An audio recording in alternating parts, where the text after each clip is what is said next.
People will come and throw you right off that roof, Hannity. I wouldn't be on that roof if I were you. You look great in that shot. Great. That's very flattering. Oh, thank you very much. I appreciate your kind words. How come you got all the good hotline calls and I don't get any? That's so unfair. Well, it's my hotline. All you need, Sean, is very simple, is a personality transplant, and you're going to be totally fine. Hey, Laura, I have something to say before you. Go. Ready? Yeah. Goodbye. Oh, yeah, fine. All right, Sean, thanks a lot. Welcome to the Ingraham Angle from Washington. It's too cold on the roof for me. I'm not going on. The heaters don't work. Willful blindness to Trump's triumphs and how the FBI and DOJ can stop the bleeding. That's the focus of tonight's angle. Think about how reporters would handle things under this hypothetical. Hillary Clinton, not Donald Trump, won the presidency in 2016. Now, I realize that's terrifying to contemplate, but bear with me for just a sec. Now, imagine that Bill is too old to chase interns, so she isn't distracted by any new scandals. And somehow, during her first year in office, Hillary oversees a stock market rocketing up. There's a big drop in unemployment, including among minority workers. And imagine this. Imagine consumer confidence, business investment, even wages in certain sectors, all up. Imagine Hillary announcing that dozens of American-run businesses are bringing jobs back to the United States. They're doling out $1,000, $2,000 bonuses to thousands and thousands of employees.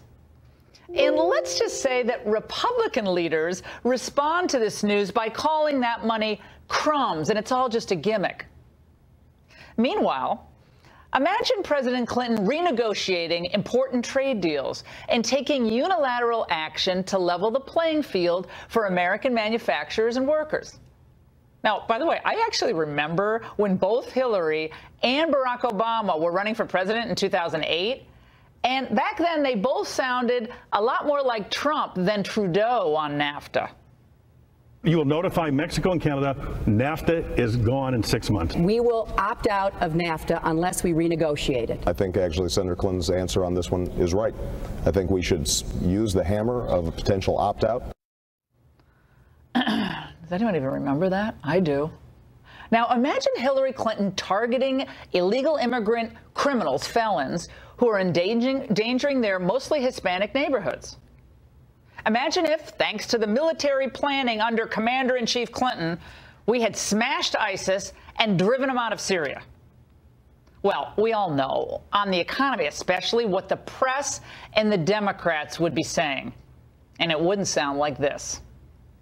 The American people are deeply concerned about the decline of the American middle class. Republicans need to look in the mirror, think about the damage that they are causing to the middle class, our economy. President Trump consistently points to one highlight: a strong economy. It was a good year, but maybe not as good as President Trump wants you to think. Oh, Chuck.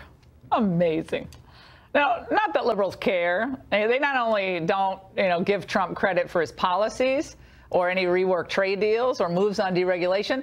Yes, there are actually some Dems even trying to give Obama credit for all of 2017's good economic news. He thinks sort of history started from the day he became president, when in fact, he inherited good conditions. I thought Barack Obama did to turn around the economy, to bring it back from the precipice and ask for some tough action. Mr. Trump inherited an economy that was in full recovery for blacks and whites from President Obama. Now he's taking credit for picking up somebody at the end of a trip that somebody else drove the trip. Somebody else drove the trip. I don't even know what he's talking about. And to add insult to injury, even while business leaders do credit Trump's tax cut with economic growth and all the deregulation, what's the big business story of today? Well, here it is. A new Reuters poll claiming that just 2% of Americans have gotten a raise, a bonus, or other benefit from Trump's tax cuts. Okay, kids, here's a lesson from Laura. You usually get a benefit from a tax cut when you pay your taxes. Now, everyone is going to benefit except for upper income earners. Hello? and from the Trump tax plan, and they're going to see more money in their pockets come April when most people pay their taxes. Most people don't pay quarterly. And so we're going to see if at that point Reuters runs another poll just to see if people are happier or benefiting. Now, a far more telling survey from the National Association of Business Economics finds that companies say sales and profits rose at the end of last year, and nearly half of the respondents say they're now paying more in wages and in salaries to their employees. This is news that we've been waiting for, and that will benefit workers long term. It's about time people had a raise. Now, I promise you, if Hillary Clinton had had this record, the praise would be deafening on the eve of her State of the Union.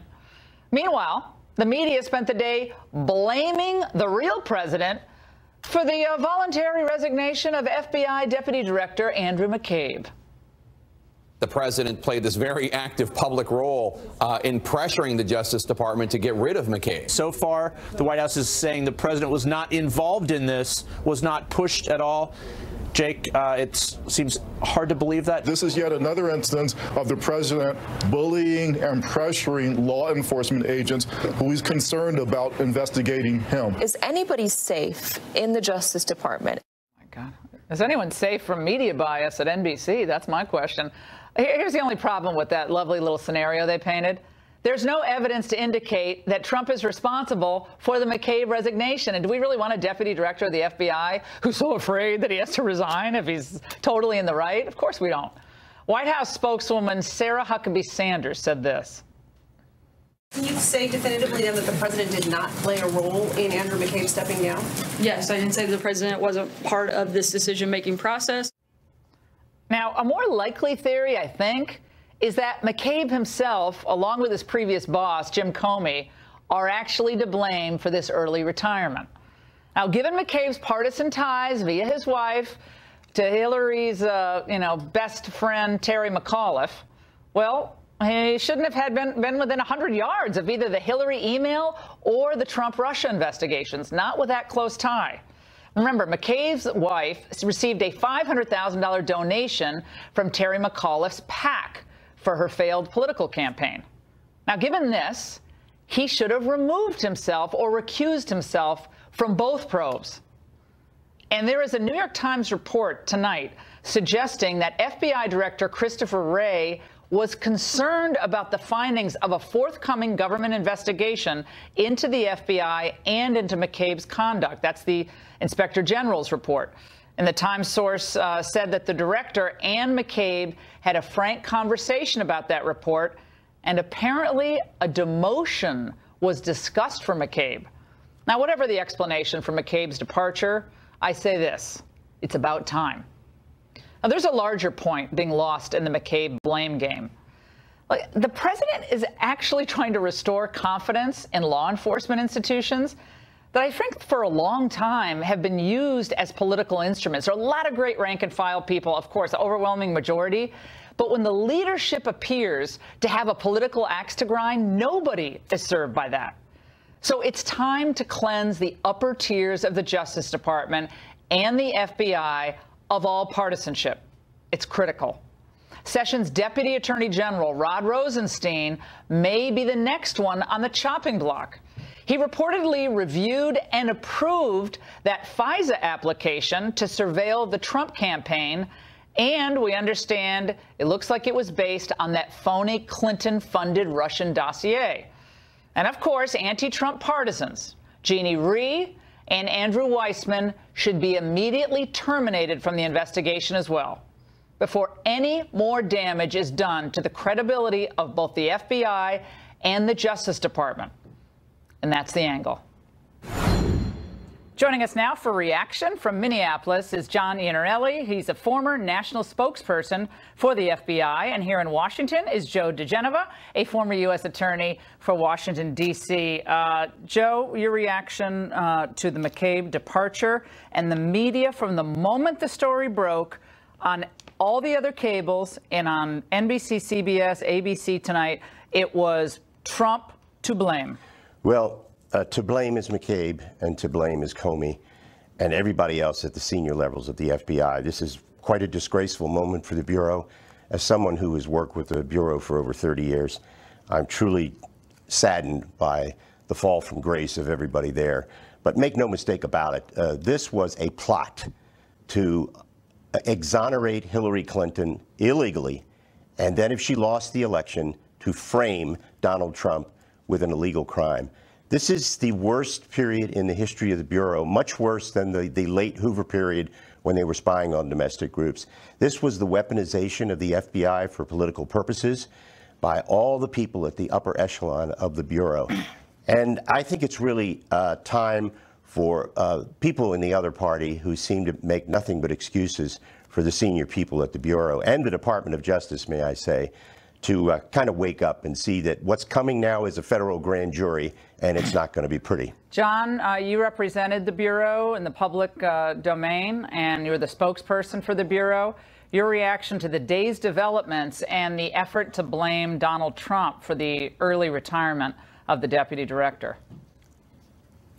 Well, Andy McCabe had been talking for some time that he was looking to go on terminal leave and exit the Bureau. I think that was hastened as a result of the director just yesterday going to the Hill, looking at the information that went into this dossier.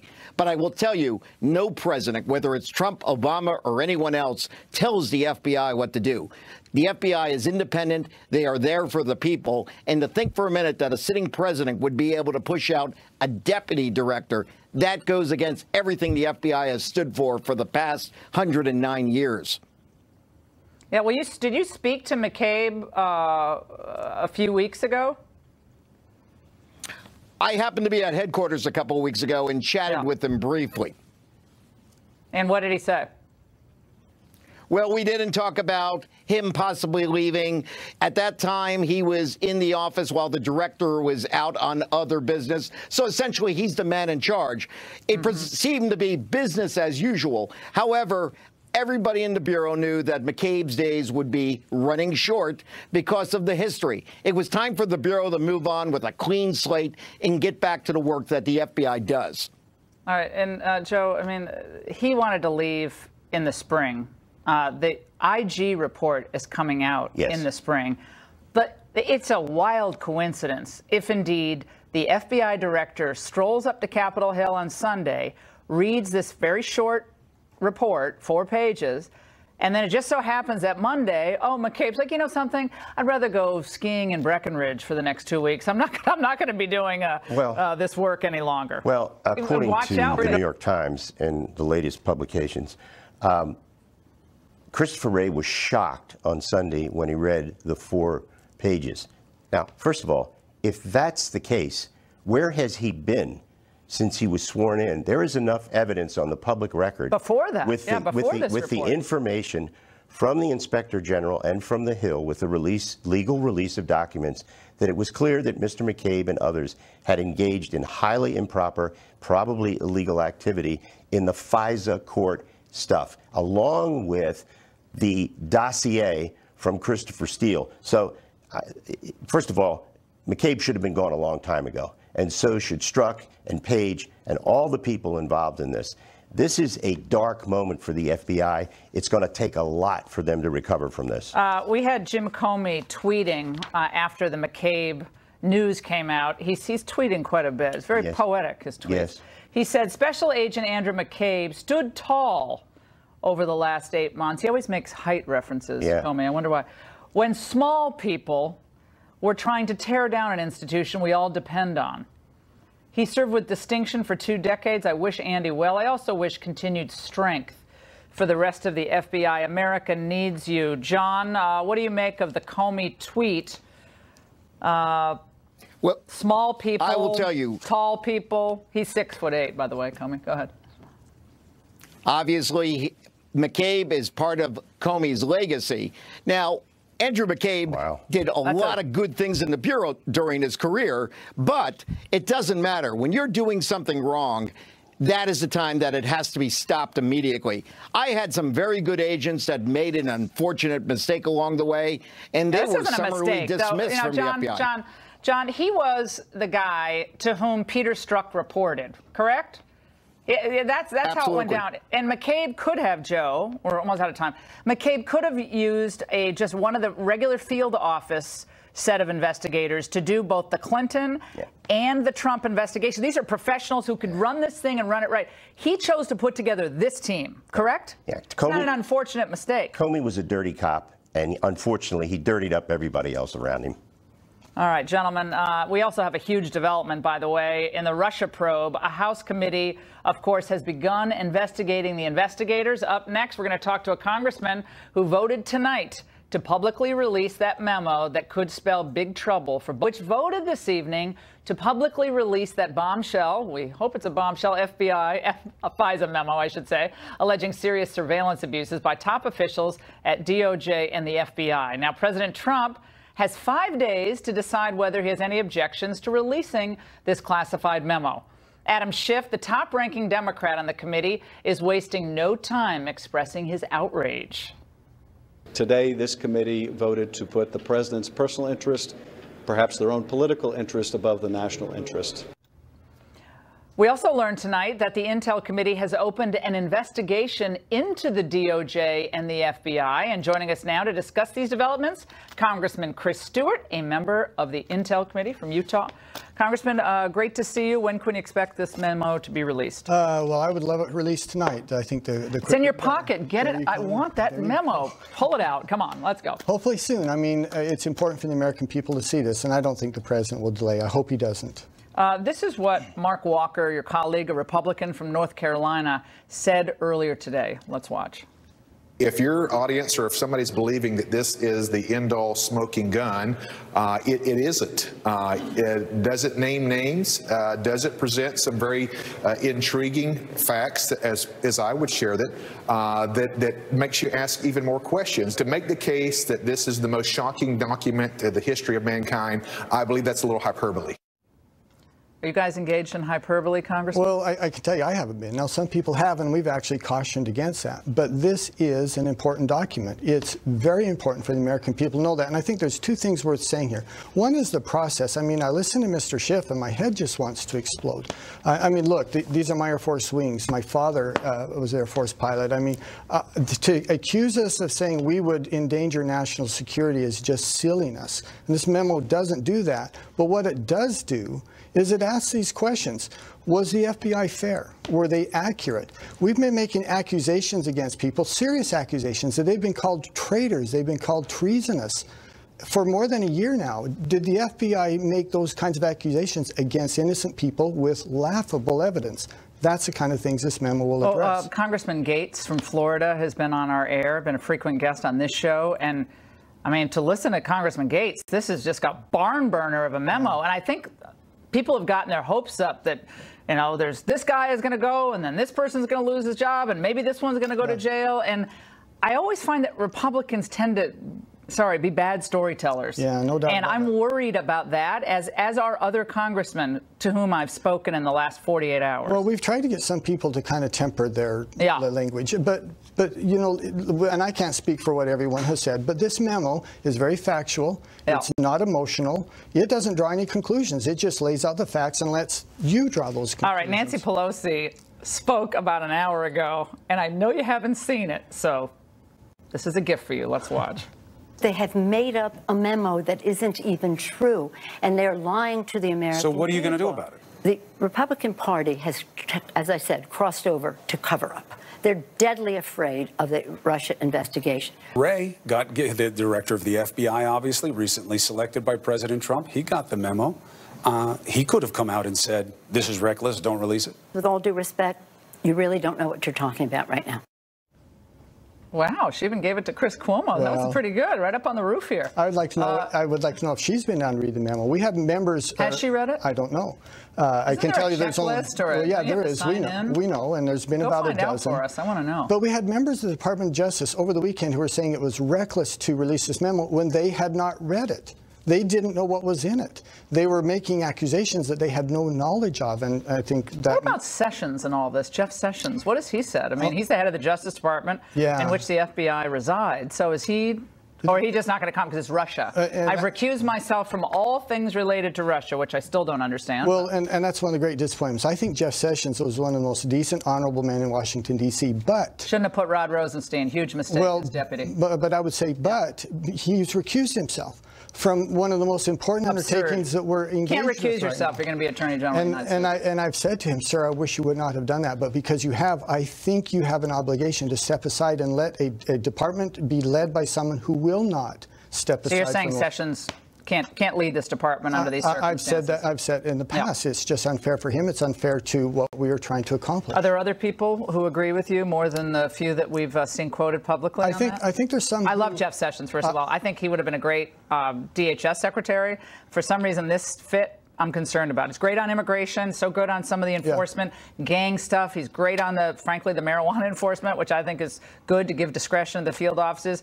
But this investigation, I'm sorry, was a fraud from the beginning, should never have been undertaken. Rod Rosenstein wet himself when he went over to the Hill. He was worried about answering questions. He's like, I'm going to put a special counsel. I'm sorry, but that just doesn't inspire a lot of confidence. And so I agree, and I agree. He is one of the most decent men. And look, these accusations that he was deceptive in his testimony, that's just nuts. Anyone who watches that knows he was answering the question as he understood it.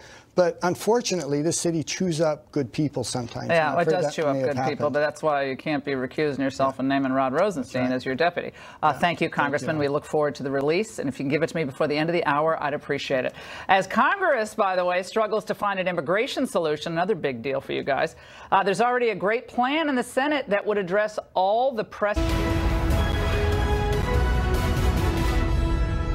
Congress has a March 5th deadline to hammer out an immigration plan before DACA protections expire for about 800,000 of the so-called Dreamers. Democrats rejected President Trump's offer last week of amnesty for nearly 2 million illegal immigrants in exchange for border security and legal immigration cuts. But another plan exists that should be put on the table.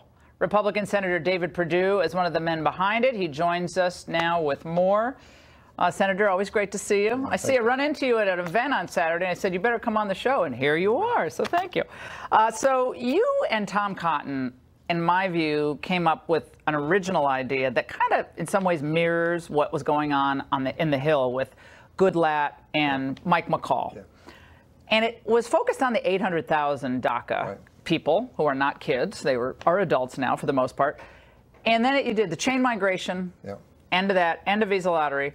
And then, like three or 4 days later, suddenly it's at 1.8 million. How did you go from 800 to 1.8? And was that thought process because you needed to pick up a few people? Well, it's great to see you again, Laura. You know, a year ago, you had Tom Cotton and myself on here, and we started then with a very conservative approach to this to solve the legal immigration problem once and for all. And we warned about the diversity lottery, and we said we needed to end the chain migration. And so what we've done now, the president has laid out, I believe, a framework that's ingenious, because we're going to find out if people are really serious about solving this immigration problem on both sides. And I think we got the framework to actually get it done now, finally. My listeners are livid, I have to tell you. I've done this on the show for now last 3 or 4 days. And when did he campaign on this? And my point is, if you want cuts in legal immigration, which is the big number, 1 million green cards every year, most of those are based not on merit, but on extended family ties, aunts, uncles, cousins, twice removed. Everyone's coming in. Need to do it that way. But look, I'm not an amnesty person. I think it hurts people's feelings and sensibility who've been waiting in line for a long time. What do you say to those Americans who are upset, and then the people waiting in line who played by the rules? The president has really laid out, he wants an end to DACA. And what that means is that he wants to provide certainty. They're not going to get in front of anybody. But what he's also done is given the conservatives of his party what he promised them he would do. A safer, secure border with a wall. He wants to end chain migration, which is the most insidious part of this. It's what's caused us to be here. And then we know we have a security issue with the diversity lottery. Chain migration, I've got to play this for you. Kristen Gillibrand, who's going to run for president in 2020, she's already kicking off her campaign, practically, on The View this morning on chain migration. Let's watch. I think a lot of President Trump's rhetoric is racist. And let's be very clear. When someone uses the phrase change migration, it is intentional in trying to demonize families, literally trying to demonize families and make it a racist slur. You know, Laura, it's very interesting. They were out of touch when they tried to shut the government down. The Schumer shutdown was so out of touch with America. But the idea that the term chain migration was created by Lyndon B. Johnson. I think he was a Democrat. Bill Clinton also called for an end to chain migration when he and Barbara Jordan wanted to go to a merit-based immigration system like Canada and Australia. So this is nothing more than Democrats revealing how far out of touch they are with mainstream America. Look, 2/3 of America wants to end chain migration, end the diversity lottery, fix the DACA problem, and build that wall and make our border secure. By the way, she kept saying chained. Yeah. She's changed the term to be an ED at the end of chain. Totally. These are some of the polls, America's view on immigration. 65% want a DACA deal with strong border security. 68% oppose the visa lottery. 81% want legal immigration reduced. That's always the case, whether it's a Gallup poll or the Harvard-Harris poll that just came out. And 61% think current border security is inadequate. But you have people like Steve King, who was on my show on Friday. He said this. The numbers are just stunning to see that President Trump has proposed 1.8 million amnesty to illegals. I think that this will demoralize so very many of his supporters. And how do we get back now to a place where we need to be with this? Well, the answer is very simple. Keep our eyes focused on the prize, and the prize is to end the problems that got us here in the first place: chain migration, diversity lottery, and that porous border we have with Mexico. And no more amnesties after this? This will be the last Well, one? this is the idea, is to end the creation of the problem that created this crisis in the first place. They're going to make you go up to 3 million, 4 million? Well, I'll say 5 million. Is it going to keep going up? Well, no, but if you do nothing, it's going to be 7 million or more. That's what people don't realize. This is an opportunity to stop this once and for all. You think the Democrats are going to get enough Democrats to support this? Well, we're going to find out, you know, if they're really serious about solving the DACA problem. They don't want to give you a win on DACA, Senator. No. They don't. But we're going to find out. Senator Perdue, thank you so much. Thanks, Laura. And by the way, a stunning new example and the contrast in the media's treatment is suggesting that First Lady Melania Trump is acting like a woman scorned. CNN, for instance, turned it into Melania Gate and declared the First Lady has gone AWOL. Especially these past couple weeks, she's been laying low. Well, I would think so, because, of course, there have been some cringe-inducing stories in the first few weeks of this year. We can only look at those clues, like last Saturday when she posted on Twitter the anniversary of the inauguration with herself and sort of a military escort from that day, not her husband, no mention of her husband. She was scheduled to travel to Davos with the president, but canceled that trip at the last minute. Yesterday, she left for West Palm Beach, Florida, and was back on the plane late today. Now, we don't know the reason for the trip. Not moving to the White House immediately was unprecedented. You know, 5 months after he moved in, she moved in. And then, of course, you know, the fact that they have separate bedrooms. Oh, my God. My next guest believes Melania Trump, get this, actually despises her husband. That's what Sarah Beauchamp wrote in an article on the website called Nylon. She wrote that today. She joins us now from Philly. Okay, Sarah, you look like a very young woman, very accomplished. You're a writer. You've written all sorts of stuff out there for various publications. How is it, being a feminist, for you to question another woman's lifestyle choices, whatever they are, whatever she decides to be? Why are you passing judgment on them and questioning them? I don't think I'm judging Melania's life choices. Well, to be fair, I guess I would judge a woman who would choose to marry Donald Trump. He's truly a disgusting human being. I think that's like a nonpartisan issue. Yeah, that's so, not judging at all. Yeah. That Donald Trump's disgusting. I think it's pretty much fact. Look at the camera, by the way. Look at the camera so our listeners get the full Sarah here. Go ahead. I think that Donald Trump is disgusting. I would say that is a fact. But yeah, my story was more about how it wouldn't be surprising if a person married to Donald Trump was disgusted by him. I personally can't imagine a worse person to be married to than Donald Trump. So a lot of us are speculating that she's miserable. Right.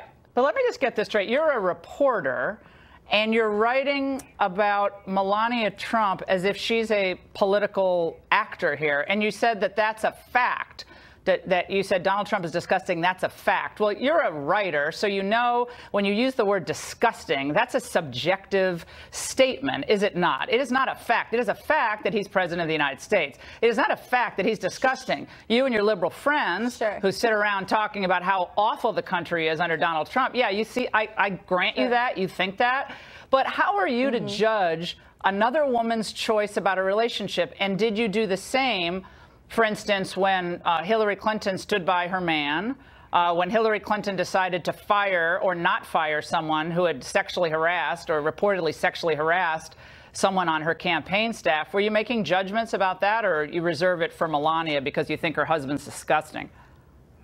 Well, I wasn't covering the Clintons. I was too young for that. With the most recent thing with Hillary, of course, I would criticize her for doing that. Was her husband disgusting? Who? Bill Clinton? Well, first of all, you just continuing to be like, what about these Democrats is not really an argument. I mean, you should be able to speak critically about the Trump administration. I mean, your whole segment has just been talking about Democrats and what they're covering. No, what I'm trying to do, Sarah, is like, okay, it's fine. You're a liberal and you don't like Trump. That's fine.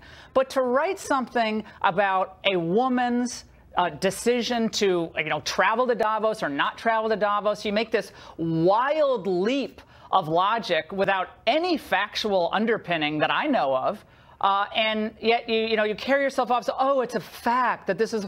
What's the fact? What's your evidence? It's my opinion that he is gross, and I can't imagine being married to him. I'm sure she. Well, I don't think anyone cares whether you want to marry him or not. He didn't ask you to marry him. It's like, who cares whether? Like, there's a lot of people that you probably wouldn't want to marry. About my opinion of him because I'm on your show right now, so you clearly care about my opinion. I'm trying to understand how a woman like you, who carries herself off as a feminist, tries to get in the mind of another woman. Maybe that's her decision. It's her decision to believe what she wants to believe and live the life that she wants to live. Maybe she thinks it's the best thing for the country. Maybe she's wildly in love with her husband, but like all of us are disappointed with people at various times. Maybe you have the whole thing wrong. But as a woman and as a feminist, why are you questioning other women's choices? Aren't you pro-choice? First of all,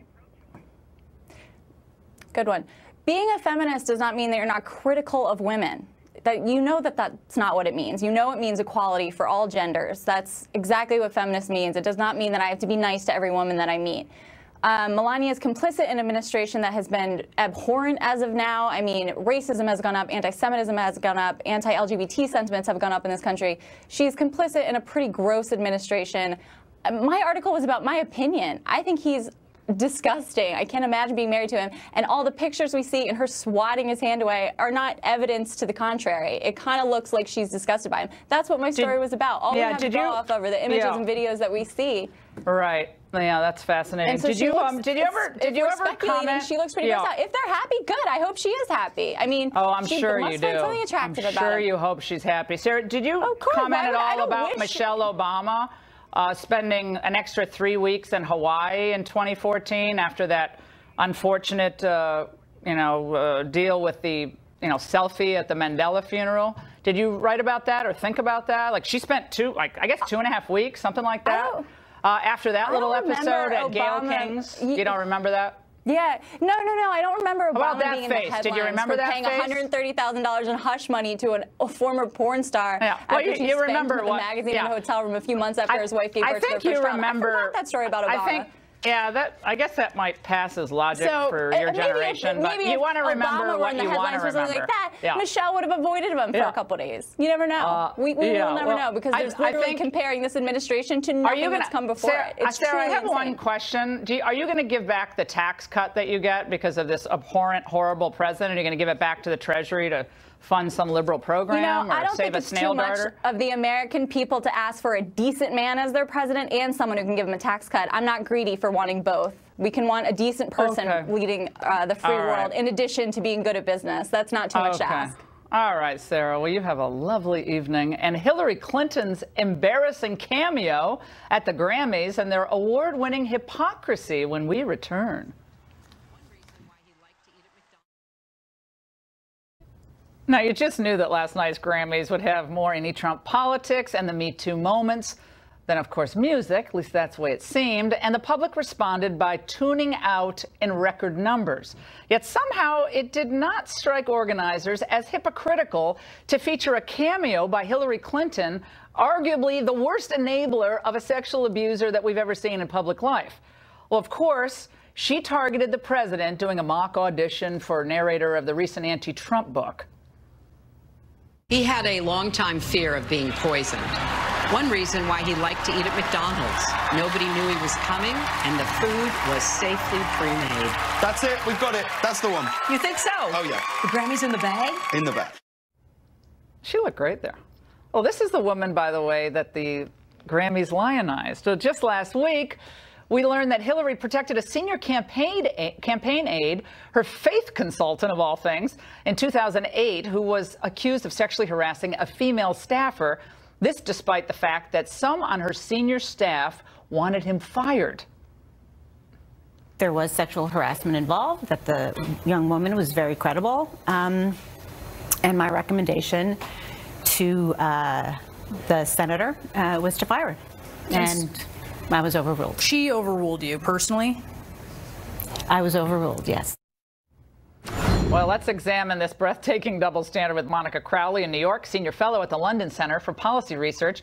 And here in studio with me is Michelle Jawando of the Center for American Progress. Michelle, take it away. It's the Me Too moment at the Grammys and Hillary Clinton, who wouldn't accede to firing a sexual harasser. So, I mean, I think without question, Hillary has been an advocate for women and girls her entire career. And I actually thought that the Grammys in that moment was a moment of levity. I thought it was funny. I thought she looked great, and I think she had a great time. And I think if we sometimes take it out of always the crazy political, that's actually really good for us as a community, as a nation. Does it bother you that she wouldn't fire a guy who is sexually harassing someone else? You know what? Patty Solis-Doyle is not a conservative right-wing person. No, not at all. Not at all. But, you know, what I am concerned about is what do we do right now to move forward to protect all women and girls? But don't we have better? And I think that the Me Too movement is about it. Is a why is major Hillary part of someone that. you want to have anywhere near that movement? That's my point. Monica, let's get you in on this. I mean, after this news breaks and they showcase her as some heroine of the women's rights movement, I mean, go ahead, take it away. I found it amazing, but not at all surprising, Laura, that they would highlight Hillary Clinton at the height of this cultural moment of awareness on sexual abuse, sexual misconduct. This is a woman who defended and protected a sexual predator for decades, a man also known as her husband. And then, of course, we find out that she protected a campaign aide in 2008 after she was warned, and she refused to dismiss him. And not only that, his bad behavior continued after that, and she continued to make excuses for him. So in this moment where you have all of these musicians on stage and they're all making political statements, whether it's Bono on immigration or the female artists on the Me Too movement, the idea that they would take her and hold her up as some sort of symbol, that's self-righteousness and hypocrisy. Laura, these are the least self-aware people on the planet. Laura, I mean, you have to really, let's just step back. Are we really saying that we are going to continue in 2018 to blame women for the sins of their husbands? That seems in some ways way antiquated and outdated. If you look at what Hillary Clinton has done, not who she's married to, but what she's done, whether it was as a senator or at the State Department, this is what she has spent years and years of her time working on behalf of women and girls in this country and around the world. That is a record you Laura, cannot. Can I just jump in here? When she raises the idea of what Mrs. Clinton has done for women and girls, what did she do to Juanita Broderick, Monica Lewinsky, Paula Jones, Kathleen Willey? Mrs. Clinton was right at the center of trying to smear and discredit these women, nuts and sluts and a narcissistic Looney Tune. That's what Mrs. Clinton did for specific women. And we can talk about Maxine Outerbridge, who has done tons of work with Hillary Clinton on CHIP. We can talk about the mothers of the movement I understand on gun violence prevention. Right. Like, we can go back and forth on Michelle, names. she can do a lot of good liberal things that you like, and at the same time, not be the best person to come out for the Me Too movement. I mean, honestly, if I were a liberal, I would be like, okay, Hillary, thanks for your service, but we're moving on. I think it's time to turn the page from the Clintons, done, the scandal-orama. It's not helping Democrats. It seems like most Democrats I know want to be done with the Clintons. I do think that the Me Too movement is bigger than